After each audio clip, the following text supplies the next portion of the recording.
Hey, please settle in. I introduce today the instructor. A little bit short time. As you know, today instructor is a pole teacher.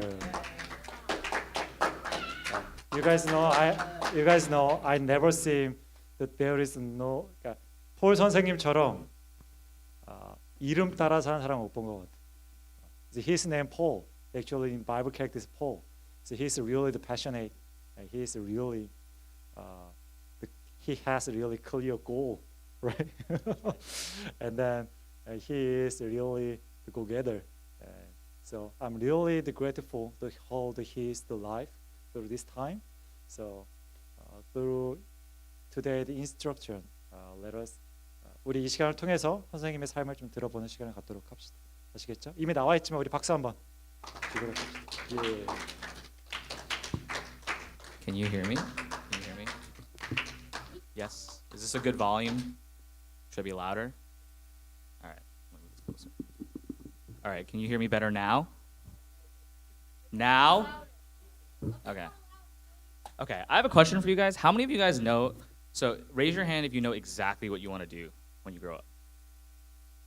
What is that? Like 2, 3, 4? Like 2 or 3? How many of you have no idea what you want to do when you grow up? Like no clue at all. How many of you are somewhere in the middle? Like I kind of have an idea, but I'm not 100% sure yet. Okay. Okay. Cool. So I wanted to just ask and kind of get a baseline where everyone is at. I think when I was at your age, I thought I knew exactly what I wanted to do, but I wound up not doing it at all. So I guess if you're 100% sure that this is what you want to do, you might change your mind. You never know. I was going to be a lawyer, I think. That's what I wanted to be, but I think I changed my mind. So this is my title slide. So my title is Field Sales Management in the Wine and Spirits Industry.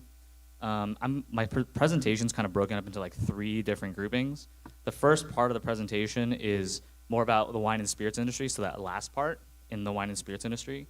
Then I talk about sales, and then I talk about management. So if you're trying to figure out like the flow of my, I guess, presentation, it's the wine and spirits industry first, then it's sales, then it's management. But yeah, these are some of the brands that I represent. These are some of the biggest brands that I represent. And then those are in the top right are the logos of the companies that I work for. So next slide, please. So all of you guys kind of know me a little bit already, but this is just kind of a few pictures from my last couple of years. So again, my name is Paul. I'm 26. I like hanging out with my family, who's in the bottom left. I like hanging out with my friends. I've been to 3 weddings this year. I have 2 more weddings to go to because I like seeing my friends. I like traveling. I like going to different places. I think you probably know that because I'm like gone random Sundays because I like to go to different places. I like to play and watch sports, and I like country music, which is why Helen Teacher was playing some country music before. So this is a little bit about me. These are just some pictures from my year or like past years, kind of showing what I like and who I like to be with. So next slide, please. So all of you guys are, in high school and middle school? So you guys are probably wondering what college you would like to go to, what you would like to study, what you would like to think about.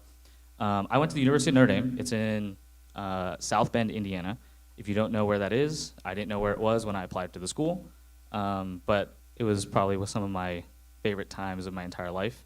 I got 4 good years there. I graduated 2017, so I graduated a little more than 5 years ago. I majored in finance, and then I minored in theology. So those are the 2 things that I studied. I don't really use either of those in my day-to-day job, but I think they're very helpful for me in like the way that I kind of understand the world and try to understand like how I sell, but also like how I live my life. So this is the college I went to. These are some of the things. In the left side is my library, actually. They call it Touchdown Jesus, which is one of the biggest, like it's a huge mural, and that's all stone. In the kind of middle top is like, I guess, the main part of my college campus. We're known for having a dome that's covered in gold. We also have a huge basilica, which is basically just a giant church. And then in the bottom is our college football stadium. It holds a little over 80,000 people. And basically, like, I've had some of the best years of my life here. So these are just some pictures of my college campus. Next slide, please. So after college or during college, I had a lot of work experience, I guess. I'm not really even sure if that's a lot.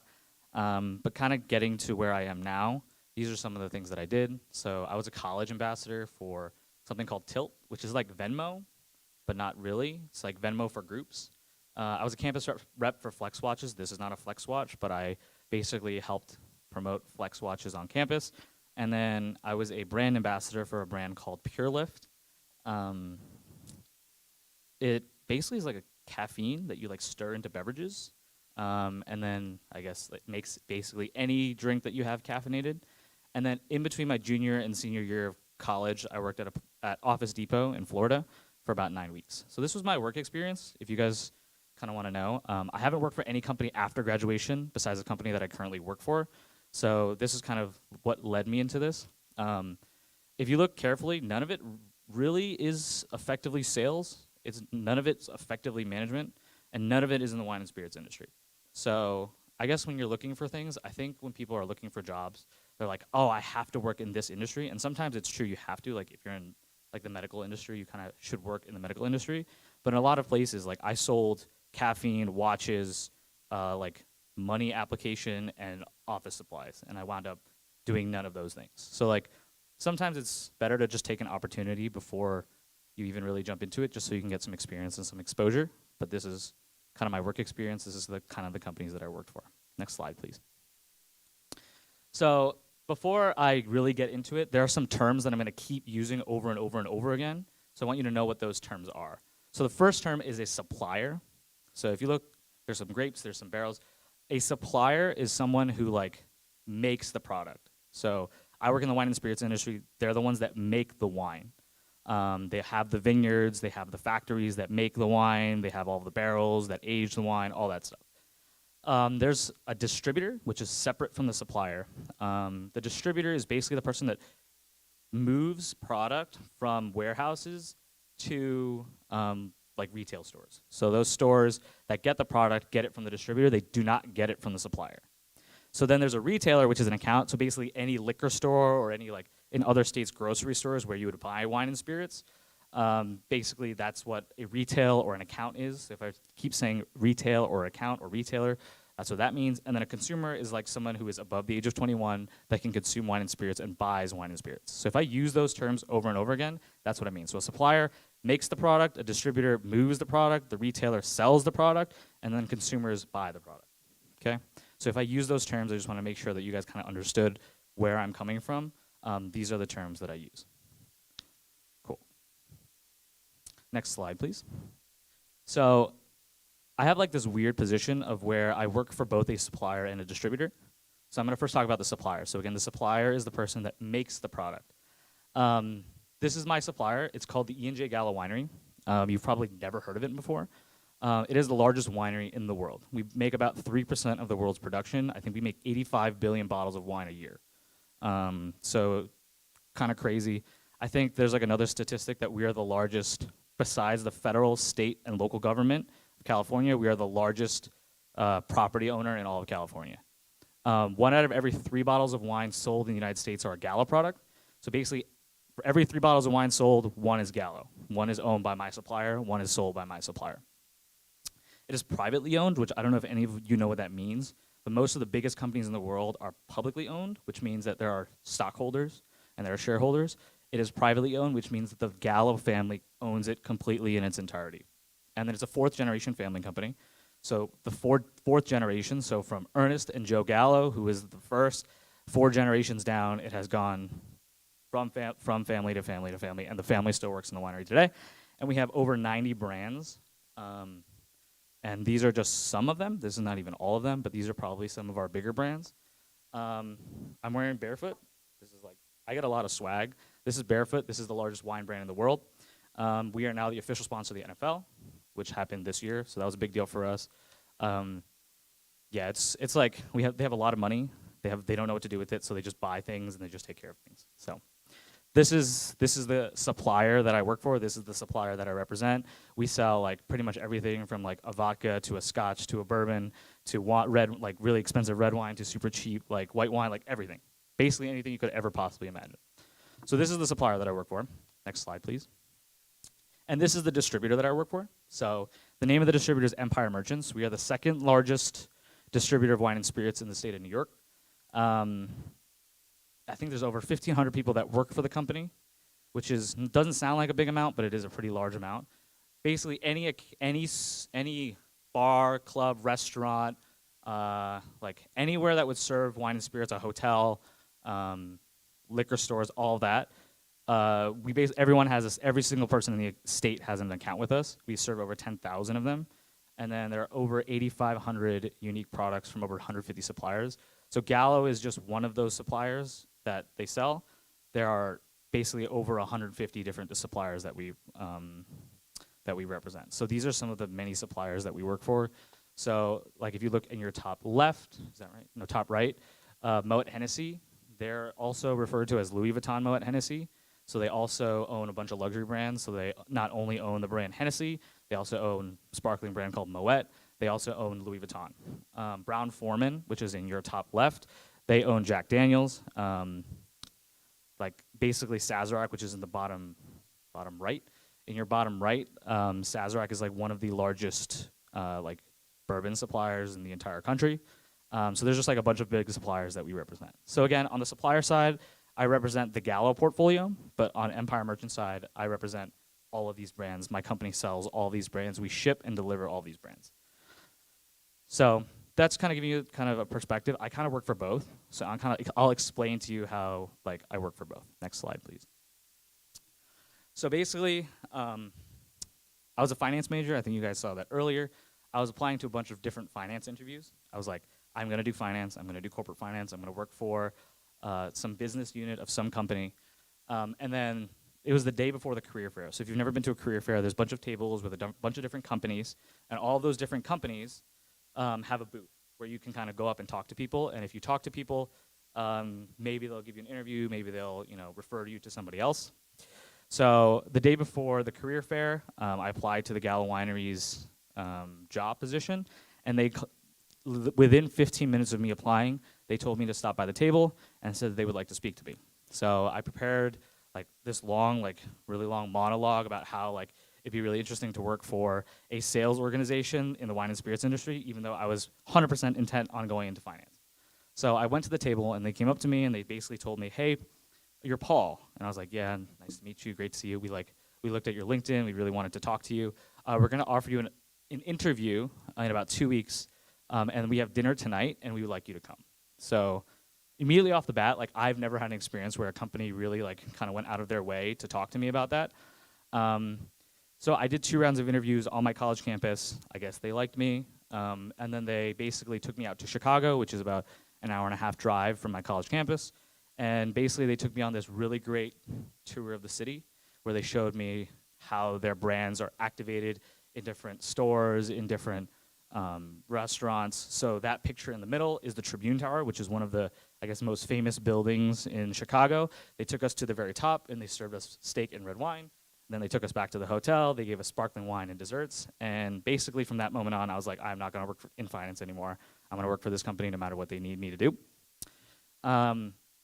After basically that interview, that final round interview, the Gallo Winery, so the supplier, is the one that hires you. So they did hire me.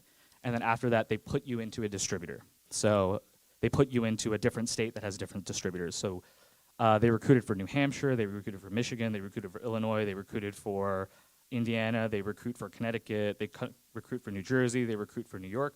Everyone was getting their distributor letters. Everyone was getting an offer from a distributor, and I did not. So I called my recruiter and I said, hey, I have a job, right? And he said, yes, you have a job, but we're working on something. I said, okay. So I said, great.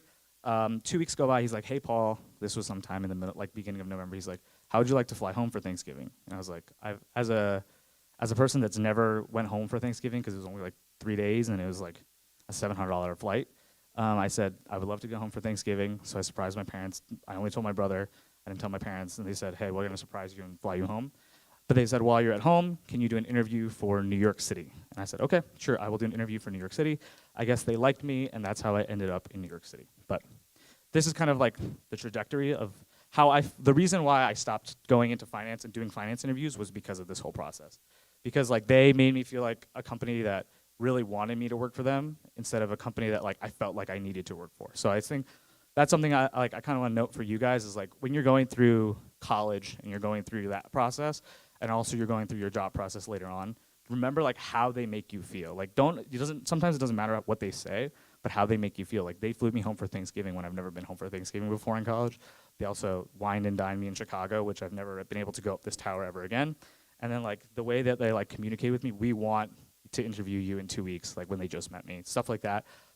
For me, it made a really big difference. So next slide, please. So this is what they hired me for. This is called the Leadership Development Program. So Gal is, I don't know if it's just famous or notoriously famous for having this program. For basically, it's a 3-phase program.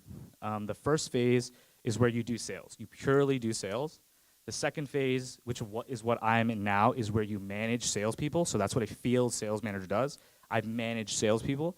And then the third phase, which I have not gone to yet, but I'm like, I think, well on my way to, is a role between the supplier and the distributor. So you would be like a brand manager. You could manage a brand, or you could be a market manager where you manage a state.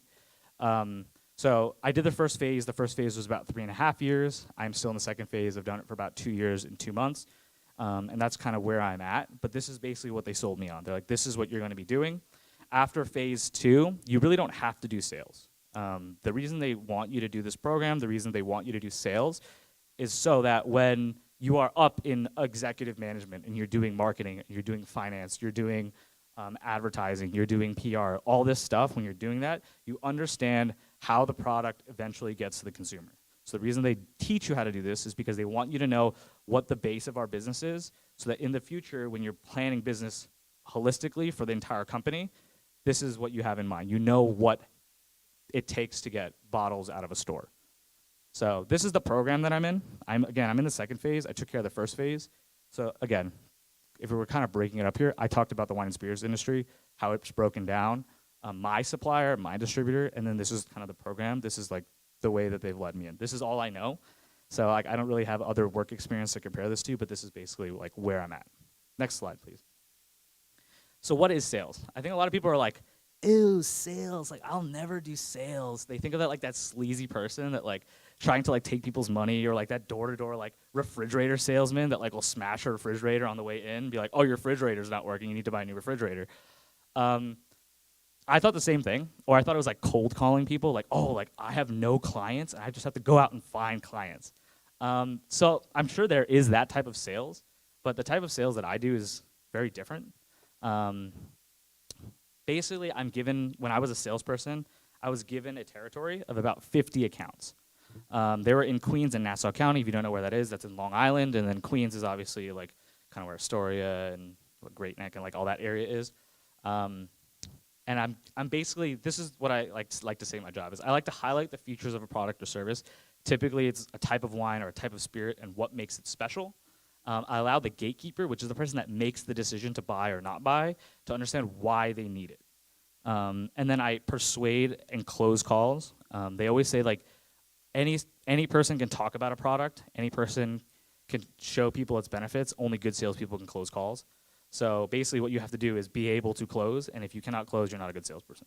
And then finally is accomplishing goals of a distributor or supplier. So like on your right, that was a picture of me selling, and then on your left side is what my territory looked like when I was a salesperson. And then like there are monthly meetings where they basically teach you about the product. So you don't really have to know anything at all. I knew nothing. The only thing I knew about wine and spirits before I entered this like first step was that wine was red and white. Like that was the only thing that I knew. So like they equip you with all these things, but you have to have certain things about you that make you a good salesperson. Next slide, please.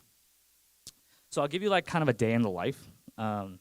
Basically, Monday through Thursday, what I would do is I would be in my car. I would have a bunch of wine samples or spirit samples. I have a bunch of like information about the products. I would have my iPad, and then I would walk into a store and I would try to sell.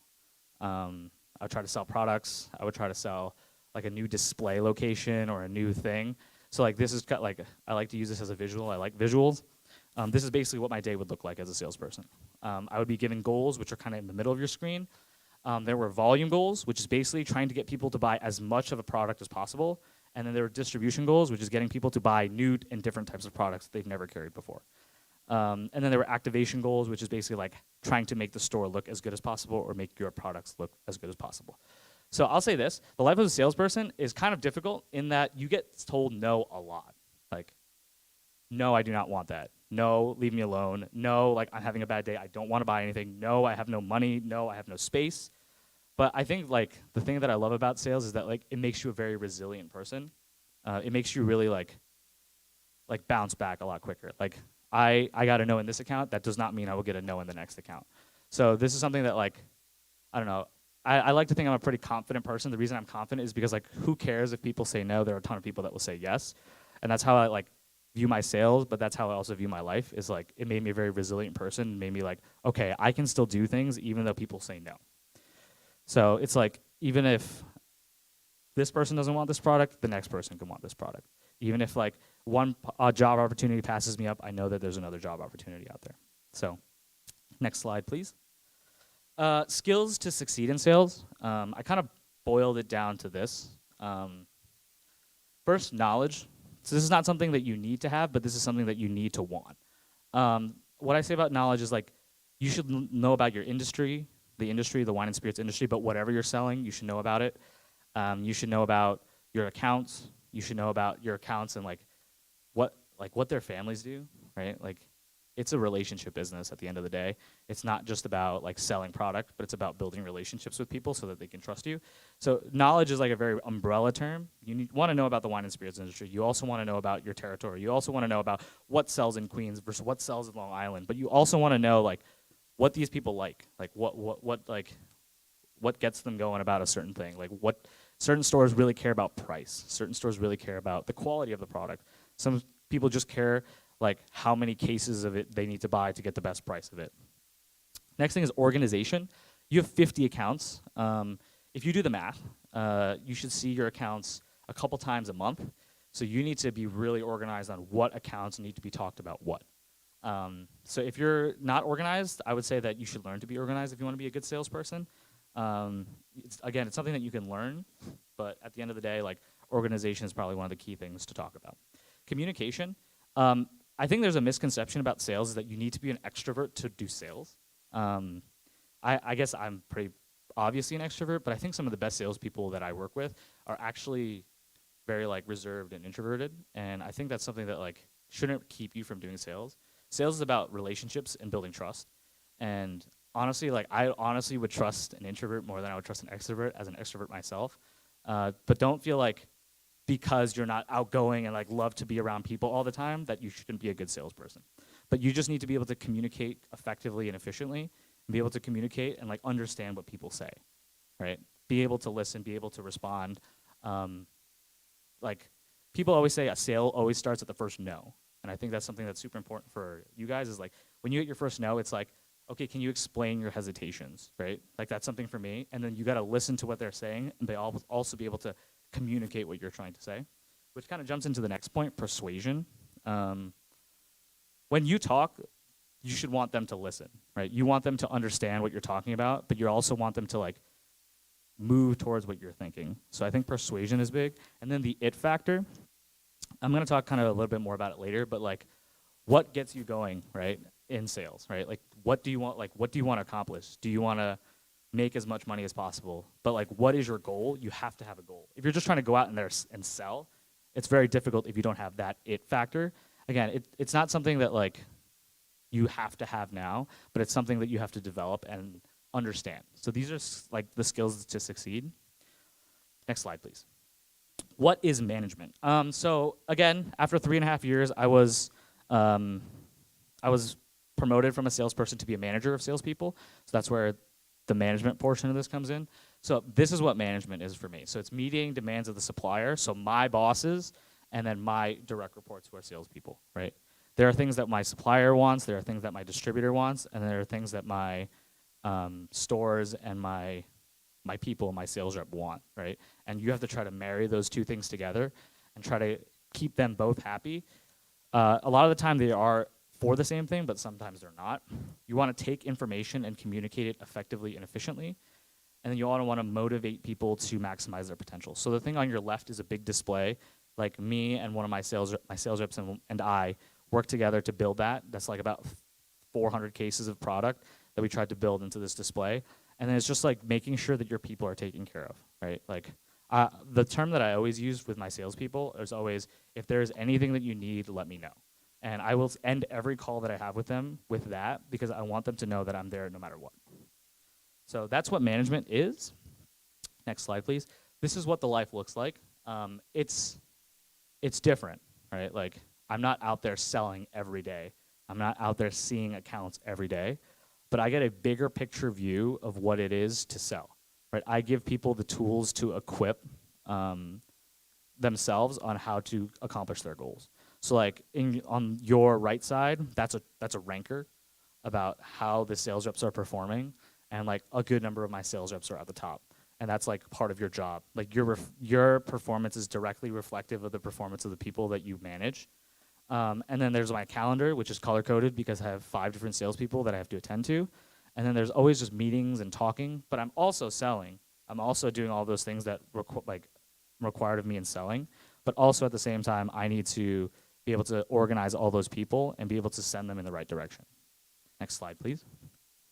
So skills to succeed in management. So I use different words, but honestly, I think they're pretty much the same thing. Willingness to listen. So sympathy and empathy are one of the biggest things that you need to be able to do. Training and development. The people that you manage are very different. So there could be a new person, a person that's worked there for 30 years, but they need and want different things when they're being trained or developed. Ability to give feedback. Sometimes you have to tell people they're not doing a good job, which is one of the hardest things to do, but doesn't just end there. It's like, okay, but how are we going to improve from there?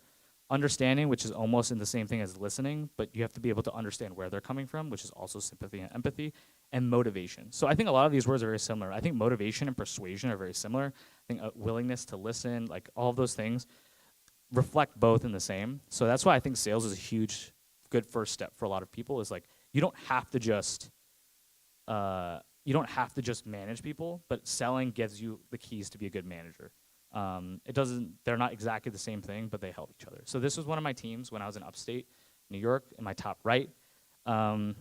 It's funny because like all of them have a different story. Like Pete, who is on the immediate left, he's in his 40s. He likes nice things. He drives a Mercedes. He likes really nice watches, and that's what motivates him. Patricia, who is right next to him, she is like in her 70s, and she's looking to retire in a couple of years. Paula, she just like wants to do well. Like she wants to be recognized. Dina is someone who has her son Noah, and she will do anything and everything for Noah. So literally, she'll hit every incentive so that she can get him what he wants.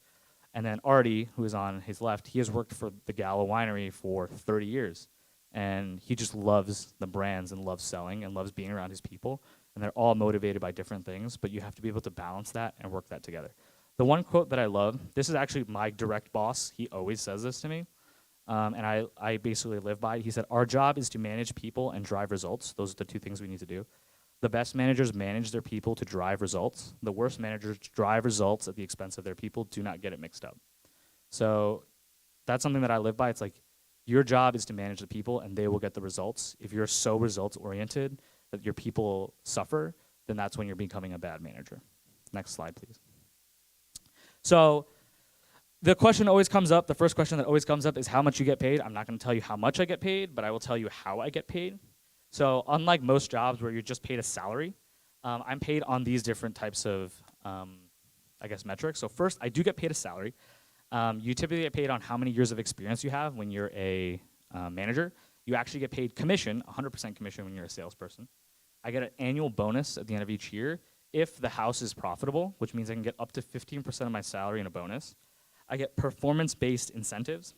Performance-based incentives basically mean how well you do, you get free things. So like all the things that you see on your right, those are all things that I've won. So I've won TVs, I've won air purifiers, I've won AirPods, I've won Apple Watches, I've won sunglasses, I've won money, I've won gift cards. So like if you like things, this job is definitely for you. So that's performance-based incentives. I get a business account, expense account. So I basically get to expense meals for certain people. I get to expense gas, I expense toll, I get to expense parking, I get to expense pretty much almost anything that has to do with business. And then I also get a phone allowance, a car allowance, and an internet allowance. So I get paid a lot of different ways. It might not seem very like, oh, you get paid a salary. So at the top line, it might not seem like a big deal, but I like get paid in a lot of different other ways, which you might not understand right now. But basically, like, I don't get just paid one salary. I get paid in different types of chunks and places. Next slide, please. So I'm going to kind of show off a little bit. I love my job. At the end of the day, I don't know if you can tell that I'm very passionate about what I do, but I love talking about my job. The reason I love talking about my job is like I get all those great things that I get paid for, but then I have also a lot of things that I like be proud of. So on your left, that is the president and founder of Barstool Sports. I met him at a hockey game because the Gala Winery took me to a hockey game. I met in the middle. There's also more people from Barstool Sports, which is like a big like sports like broadcasting media company. In the middle, I met rapper A$AP Rocky because we launched one of his brands. On the right, I was at a Notre Dame football game, and they introduced me to the Barefoot Winemaker. So that's the person that is on your right. Next slide, please. I got to see the New Year's Times Square ball. I got to touch it because we were the official sponsor of New Year's Eve Times Square for the last 5 years. There's a Rose Mansion, which is basically a place where you take a bunch of pictures, and basically each ticket's like $50, and I got to bring me and like 5 friends along, and the company paid for the whole thing. I've been to like more sporting events than I could ever imagine. So actually that picture of the person I'm with is my boss. So he took me to a steakhouse beforehand, and then he took me to the game, and that's where my seats were. I was like in the 100 level, like right near the front. I went to a Mets game, I went to an Islanders game. I've been to like so many different sporting events. They flew me out to so many different places. Next slide, please. One of the incentives that I went to the Bahamas. I was on a yacht. They serve steak and lobster. I went to a place called the Columbia Winery, which is in Seattle, which is a property that we own. The thing about the Columbia Winery is that I just basically called them and I was like, hey, I'm coming into town. What can you do? They took my friends. So I was with me and like 3 friends. And we walked in and they're like, hey, are you Paul? And I was like, yes, I'm Paul. Nice to meet you. They're like, we have a private room for you and we're going to do a wine pairing for you. So that was really cool. I got to kind of like show off to my friends that I work for this company that takes care of me so well. I went to Atlantic City twice. They paid for my hotel. They paid for my travel. They paid for all that stuff. Next slide, please. A couple weeks ago, they flew me out to California, and I got to see all the properties that I've been selling for these past 5 years. They wined and dined me like out the wazoo. I got to like try so many different wines that are only available in those tasting rooms. So at the end of the day, like what I want to say is like, I love managing people. I love selling things. I love the industry that I'm in. Not just that. I love the company that I work for. And like a big thing for me is like when you pick your career and when you pick where you want to go in life and what you want to do, just think about things more than just the money, right? Like all these things like that I went through and like that I've been with, like this company for 5 years, they've treated me very well. And they've like really taken care of me, and they've really like, I don't know, make me feel like part of the family. So like, I don't know, that's just something that like I feel very passionate about. The reason why I love the company that I work for is because of these things. So just to touch on things, next slide, please. The last slide really of my presentation is how my faith impacts my career. So this is a quote that I don't know, I feel good about. As a salesperson, as a manager, a real conversation always contains an invitation. You are inviting another person to reveal herself or himself to you, to tell you who they are or what they want. I don't know a job where I can talk as openly about who I am and like what I love and what I do than the job that I do now. So like in sales, the amount of people that I've talked to about my faith, the amount of people that I like have asked me like, oh, like, why are you the way that you are? It just gives you an opportunity and a platform to do that. And it helps you differentiate yourself. So that picture in the middle, we did a bike build for a bunch of toddlers before Christmas so they could have a bike. And then on the right On your right, that's just like an outing that I went to, and like some of the people that I work with, and like the conversations that we share and the laughs that we have. So I think I like to be pretty direct with my faith. Like I like to be very honest about it. Like sure, I'm not a pastor, but I think the conversations that I share with people hopefully will impact them to understand who God in Christ is a little bit better. And that's my presentation. Next slide, please, Johnny. That's my presentation. Thank you guys for your time. So yeah, that's what I do. It's kind of complicated. There's a lot of different layers to it, but hopefully like you guys took something or anything out of this. Even if you took just one point, that'd be great. Does anyone have any questions? Yes.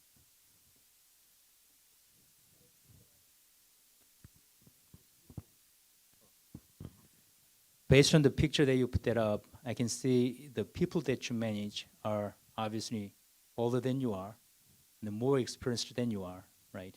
You also told me that sometimes you have to deliver some bad news or the bad message to them. So the two questions from that context: one, what was the biggest challenge that you have faced in managing those older and more experienced people? That's number one. And then two, have you run into any opportunities that you have to really deliver the bad news for one of your direct reports? Yeah, so I'll break that down.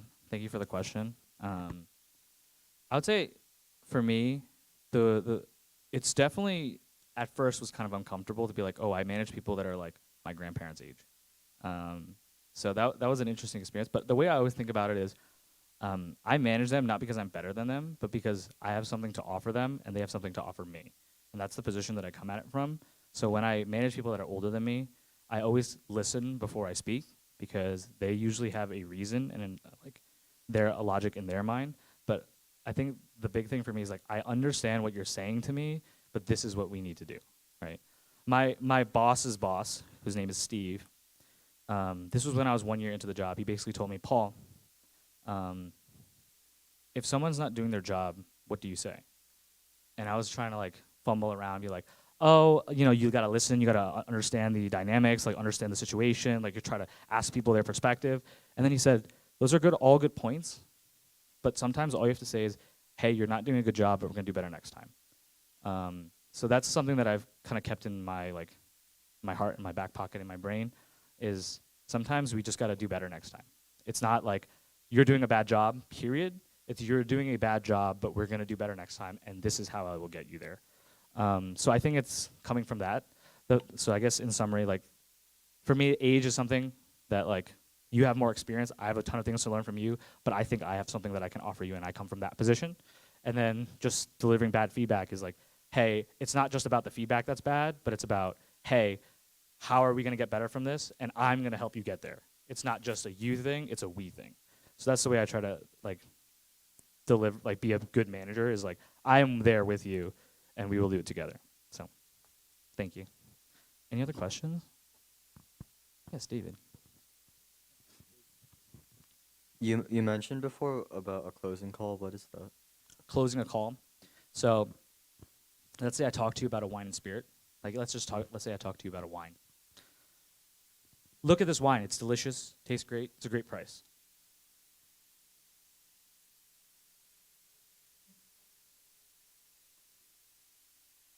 Okay. And, right? Yeah. Yes. So how many cases are you going to buy? That's closing the sale. So anybody can, that's why I say this, anybody can talk about a wine. This wine tastes great. It's a great price. It's a cool package. But it cannot stop there. It has to be, so we're going to put this on your next order. I'm going to ship you this many cases of product. And this is what we're going to price it on the shelf at. That's what it is. So that's why I say anybody can talk about a product. The internet can talk about a product, right? You can look things up. Closing a sale, which is the end, is they have purchased it from you, right? And then you're going to help them sell it through, but that's basically what a closing call is. It's like, it's not just how, it's about like what we're going to do now. We're going to do this. So that's what it is. So you got to put a little pressure on them. A lot of people aren't prone to buy things that they don't want or they didn't plan on buying that day. But sometimes it's to their benefit and they don't even realize. So, cool. Any questions? Yep. Do I drink wine? Yes, I do drink wine. What? I do drink wine. Um, I have rules about drinking wine. I will only drink wine socially. So I will not drink it ever by myself. I will only drink it when other people are doing it. And I will only really drink it ever in celebration. I will only drink it when we're doing, like, celebrating something, birthday, like New Year, a good time. Like, that's what I want to do. I like to drink wine in celebration. So, any other questions? Yes. Have I ever gotten drunk? Yes, it happens. Especially when like I didn't know, I guess, my tolerance. I would say this, like, I think this is like this is kind of where this question is leading to. Like, yes, like wine and spirits is like something that you like people drink. I think being drunk is something that I would try to avoid. For me, it's like it's about the time and the people that you're with, not the feeling that you get, right? Just like when you go to a restaurant and have good food, it's not really about the food; it's about the people that you're with, that you're celebrating that food with. Same thing that I think about wine and spirits is like I like to drink it because it's like it's the people that I'm with, and we get to cheers and we get to like enjoy like the labor of a grape to becoming a wine. So drunkenness, yes. Any other questions about sales, about management, about the wine and spirits industry?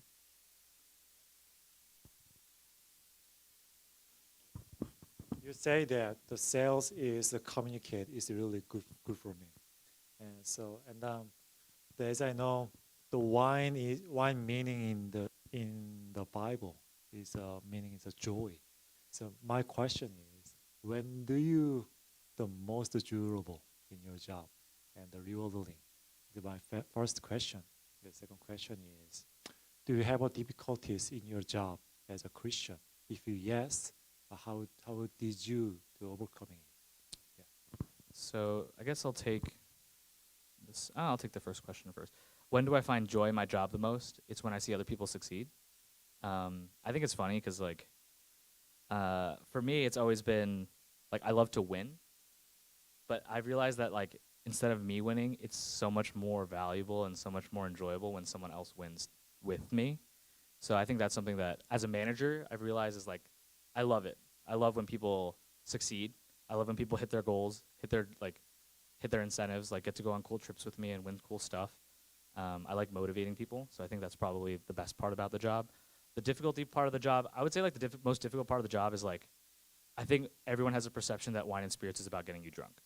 And as a Christian, like that's a difficult thing to, I guess, tackle is like, oh, like the job of wine and spirits is to get you as drunk as possible. But I always contest that like, it's about enjoying and like celebrating and being with people that you care about. I think that's what it is for me. But like knocking off the perception that wine and spirits is like a taboo topic is something that like is hard as a Christian person. It's like if like when I say hi, my name is Paul, I work in sales, I manage salespeople, people will see me one way, and then I say hi, I work in the wine and spirits industry, people will look at me another way, even though they're both true.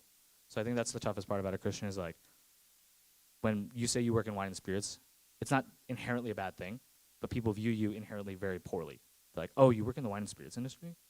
Instead of like, so there was a time where like, if I was at a church event or something, I would say, oh, I work in sales. People are like, oh, okay, that's cool. But now it's just like, I manage salespeople in the wine and liquor industry. And that's just the way that it is. And there are good parts about the job, and there are good parts about the industry, but there's that about every industry, right? Like, I always say, like, people are always like, oh, like, all you do is get people drunk. And then I was like, when you see an engineer is like, oh, all you do is make bridges that fail. It's like, I don't really like that. All you do is like, if you're like a computer science major, like, all you do is like make programs that like send viruses to people. Or like if you're in finance, it's like, oh, all you do is rip people off with mortgages and interest rates. Like I don't, that's like one of the tough parts about me. It's like the first thing people bring up is the bad part about my job, not the good part. So, yeah. Any other questions?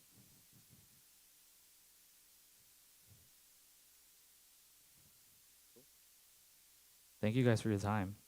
Okay.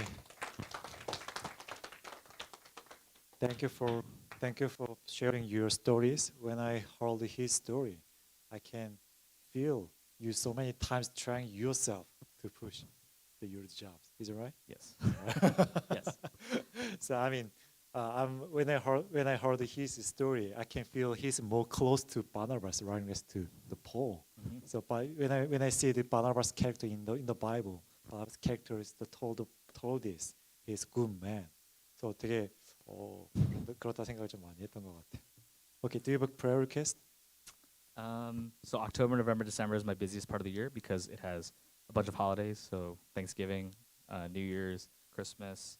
So yeah, it's gonna get busy. So I guess for God's deliverance through the busy season and hopefully increase my career growth so that I can, I guess, keep getting hopefully promoted and grow as a person and professionally. So So let us pray for this, for Paul. Please God give to him the new strength and the new power.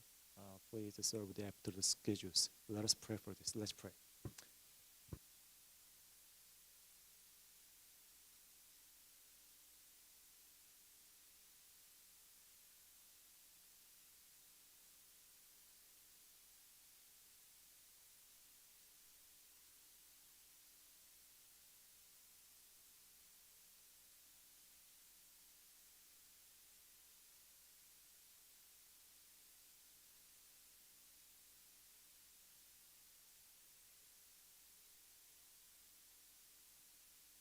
Heavenly Father, thank you for giving this time. Through this time, we hold the poor teacher's story. When I heard his story, I'm just you placed in my mind the Bible word, the make the new wine skin. 아니면 new wine skin을 만드는 이유가 new wine을 담기 위함이었다는 것을 기억하면서, please God, pour out the new wine in his mind and his life. So make his new wine skins to take the new wine. So he has so many schedule after the steps. So please God, 하나님 이 아들 가운데 함께 하셔서 이 아들의 모든 스케줄을 잘 소화할 수 있도록 도와주시고 이 아들이 지치지 않고 새로운 힘 부어주기를 간절히 요청합니다. 이 아들의 삶 가운데 다시 놀라의 이름을 찬양하며 이 아들이 어디를 가든지 주님의 이름을 높일 수 있도록 도와주십시오. Thank you, Lord. Everything is for you the glory. In the name of Jesus we pray. Amen. Thank you, Paul. Everything's schedule is done. For information,